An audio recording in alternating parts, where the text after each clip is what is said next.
prova. Então, como vocês estão vendo, a gente vai começar no tema 1 aqui, né, da nossa unidade 3, que é sobre a crise de 1929. Então, assim, a crise de 1929 eu já abordei na aula passada. Vocês já têm, né, uma aula de referência. Só queria passar alguns aspectos assim que são importantes para vocês entenderem melhor a crise de 29. Então, nós estamos no começo do século 20. Como eu já disse, os Estados Unidos aproveitou do fato de que a sua economia cresceu durante a Primeira Guerra Mundial, e os Estados Unidos ajudaram a Europa durante a recuperação da Europa após a Primeira Guerra Mundial. Os Estados Unidos cresceu em termos de indústria. Nós estamos vendo uma foto aí em Nova York, em 1927, a indústria de automóvel americana, né, cresceu de forma assustadora. Então, vocês estão vendo um congestionamento aí em 1927. Então, assim, esse crescimento da indústria interna e do comércio externo levou os Estados Unidos a uma expansão muito grande. Bom, como eu falei para vocês, as indústrias crescendo, produzindo mais, e a sua produção, né, chegou um momento que gerou o quê? Isso aqui, ó, superprodução. Vocês estão vendo aqui, essa superprodução não teve mais, né, mercado para ela. O que é isso? Não tinha mais quem comprar. Aí as indústrias vão deixar de vender. Deixando de vender, o que vai acontecer? Elas vão ter que dispensar empregados, e isso vai gerar uma crise, né? Um círculo que, dispensando empregados, mais gente desempregada, menos gente para consumir. A Europa, por sua vez, não vai precisar mais da ajuda dos Estados Unidos. Isso vai gerar uma crise que é a quebra da Bolsa de Nova York, certo? Bom, expliquei para vocês mais ou menos o que é uma ação, por que quebra a Bolsa, porque as empresas que estão entrando em crise, elas não conseguem mais lucrar. Se elas não lucram, as suas ações na Bolsa desvalorizam. E isso também gera, né, um medo, um pânico, e todo mundo quer vender as ações. Quem tem ações, né, no mercado acionário quer vender porque tem medo de perder dinheiro. Expliquei mais ou menos para vocês como é que funciona o mercado acionário na aula passada. Então vocês estão vendo aí uma imagem, né? Essa imagem é dos Estados Unidos, pessoas, né, perdendo suas casas, pessoas morando na rua. Os Estados Unidos vai passar uma crise aí, 1929, a partir de 1929, vai durar uns 4 anos, uma crise enorme. Tem se falado que atualmente a crise da pandemia, a crise econômica que vai vir como causa da pandemia, vai ser próxima à crise de 29, certo? A crise então de 29, o quebra da bolsa nos Estados Unidos, vai ser chamada de Grande Depressão. Depressão por quê? Depressão no sentido de que a economia ela não gera empregos, a economia não gera riqueza, isso é chamado de depressão. Isso vai surtir efeito em todo o mundo. Aqui nós estamos vendo uma vila na Argentina, em Buenos Aires, 1932, né? Pessoas que foram obrigadas a construir suas moradias dessa forma que vocês estão vendo por conta da crise. Vai chegar no Brasil também, porque o Brasil exportava muito para a Europa, para os Estados Unidos, e isso vai levar o país a perder um monte de empregos também. Enfim, vai gerar uma crise na agricultura, na agropecuária brasileira, porque eles não conseguem mais, né, vender para os Estados Unidos e para a Europa. Então, uma foto, né, uma família aqui em extrema pobreza, no estado de Oklahoma, Estados Unidos. Vocês têm uma imagem do que representou a crise da quebra da bolsa nos Estados Unidos.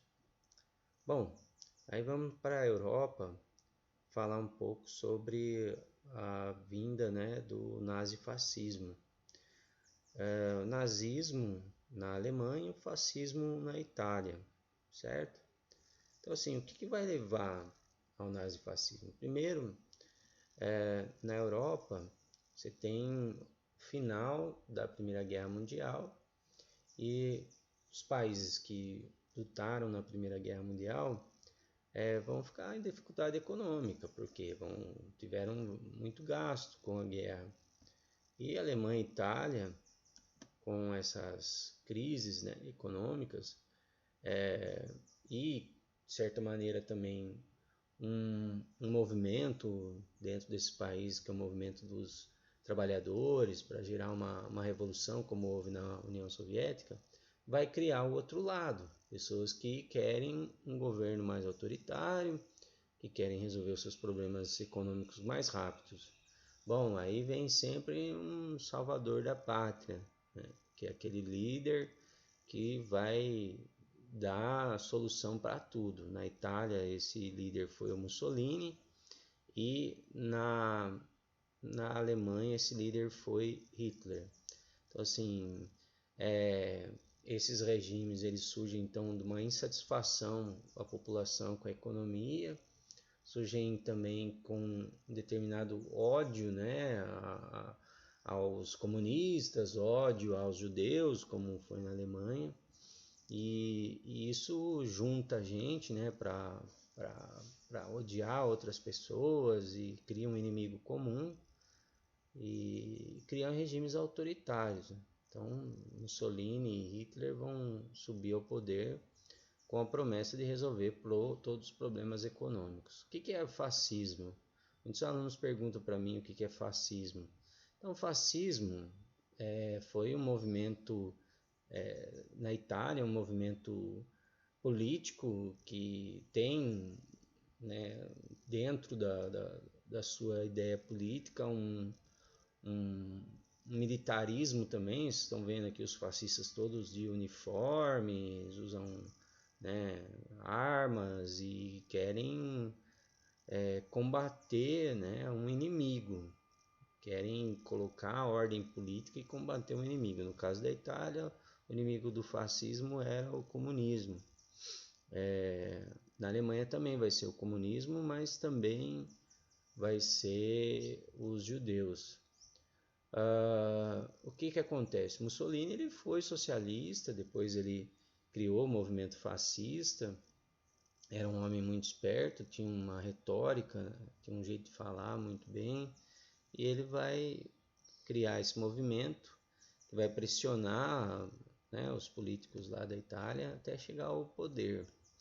Ele chega ao poder em 1922 com a grande marcha para Roma. Já na Alemanha você tem problema da economia alemã pós Segunda Guerra Mundial, Primeira Guerra Mundial, que a Alemanha vai entrar num problema sério, né? Assim, a Alemanha ela não vai conseguir recuperar, e ela tem as dívidas da Primeira Guerra também. O Tratado de Versalhes é o grande motivador da Alemanha para a Segunda Guerra Mundial, e aí o Hitler vai chegar com aquele, né, ódio por conta do Tratado de Versalhes, os alemães, né, com vários problemas econômicos, os alemães, né, também com a questão do comunismo, e Hitler chega dizendo: não, vou resolver tudo, né, vou resolver o desemprego, vou resolver todos os problemas econômicos né, só vocês, né, aderirem ao partido nazista. Então, o partido nazista ele quer o quê? O poder só para ele. Acabou a democracia, então e o Hitler veio com essas ideias aqui, né, de que os alemães são uma raça superior, né, que o restante é todos inferiores, e que ele deveria conquistar só o mundo para eles, né, que os alemães deviam dominar o mundo. E para isso deveria se iniciar uma guerra. Bom, e o Hitler consegue resolver mesmo os problemas econômicos com o autoritarismo dele, ele consegue resolver os problemas econômicos da Alemanha, as empresas começam a dar emprego, né? Consegue, né, criar uma indústria militar muito forte e lá vai Hitler preparar a Alemanha para a guerra. Então, assim, é importante vocês darem uma lida, né, em algumas notícias que têm saído a semana passada, essa semana, que está falando de historiadores que falam, né, da Segunda Guerra Mundial. Façam uma pesquisa, porque está fazendo 75 anos, né, que a Alemanha se rendeu né, se rendeu e acabou praticamente a Segunda Guerra na Europa. Tá? Então dá uma lida aí nessas reportagens. É interessante vocês terem curiosidade por isso. Aí nós estamos vendo, né, o movimento nazista é um movimento militar que sai, né, de um movimento paramilitar e entra no exército alemão e conquista todo o exército alemão. Isso aí, né, o exército alemão vai se tornar um exército nazista. Bom, então a Itália, o Japão e a Alemanha vão se unir, vão formar um eixo, né? O Hitler ele vai fazer um acordo antes, né, de iniciar a guerra. O Hitler vai fazer um acordo com Stalin, que eles vão dividir a Polônia.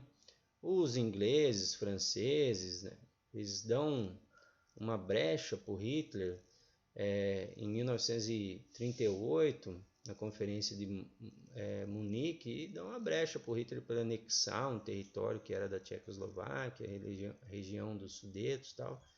E o Hitler se sente, né, crescido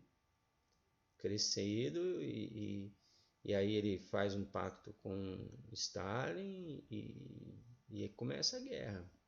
Bom, gente, eu não vou falar muito da guerra, que eu acho que vocês têm que ler um pouquinho sobre isso. Mas a guerra é o seguinte: os alemães entraram com uma estratégia muito forte de conquista pela Blitzkrieg, né? Que era você vir com toda a força, seja força de artilharia, seja força é, de aeronaves, seja força, né, de infantaria. Eles entravam com todo o poder, tanto que eles conseguiram rapidamente conquistar a França e foram, né, guerreando, entraram também no norte da África e tal, né? O problema foi que a Inglaterra conseguiu resistir né, ao combate alemão, e Hitler, encontrando dificuldade para guerrear contra a Inglaterra, ele foi, né, ele quebrou o pacto com Stalin e iniciou a guerra contra a União Soviética. Então a União Soviética ela foi o grande calo no sapato do Hitler. Por quê? Porque ele não conseguiu executar o plano dele de conquistar regiões importantes da União Soviética, regiões que iam dar minério, petróleo, e aí que a Alemanha passou a perder a guerra, porque os russos, eles conseguiram, os russos na União Soviética já na época, conseguiram resistir e iniciaram uma ofensiva. E, né, perdendo algumas batalhas lá na União Soviética, que vai ser principalmente a Batalha de Stalingrado, depois vocês dão uma lida sobre a Batalha de Stalingrado, Hitler começa a perder a guerra. Falam do dia D, né, que o dia D é em 6 de junho de 1944, uma grande ofensiva dos aliados. Quando a gente fala em aliados, nós estamos falando de França, Inglaterra, Estados Unidos, Brasil também, que entram na Alemanha. Mas, né, quem conquista Berlim mesmo é o Exército Vermelho da União Soviética. Tanto é que vocês estão vendo aqui uma foto segurando aqui, isso aqui é em Berlim, né, o soldado segurando a bandeira vermelha, certo? Então acaba a Segunda Guerra. O que eu tenho a falar mais sobre a Segunda Guerra, depois esse tema 4 não cai na prova, é que assim, muitos alunos têm curiosidade sobre a Segunda Guerra, né? Eles querem saber mais sobre a Segunda Guerra e tal. É uma coisa que na história se tem mais curiosidade sobre guerra e tudo mais, mas vejam assim, né, por outros olhos, né, que uma guerra ela tem né, a guerra é uma tragédia humana, né? Tragédia humana, e a Segunda Guerra foi uma das maiores, que levou algo em torno de 60 milhões de mortos. Tem um documentário na internet que é sobre a Segunda Guerra, que é o Apocalipse. Dê uma olhada lá, escreve Apocalipse, Segunda Guerra, vocês vão ver o documentário. É um documentário que foi colorido, tem imagens antigas e tal. Então, assim, é isso, né? Espero que vocês tenham gostado aí. Apresentação básica, tal, que a gente também não pode gravar vídeos muito longos, senão não sobe no YouTube. E vocês estudem para a prova. Espero que todo mundo vá bem. Um abraço aí, até daqui a pouco.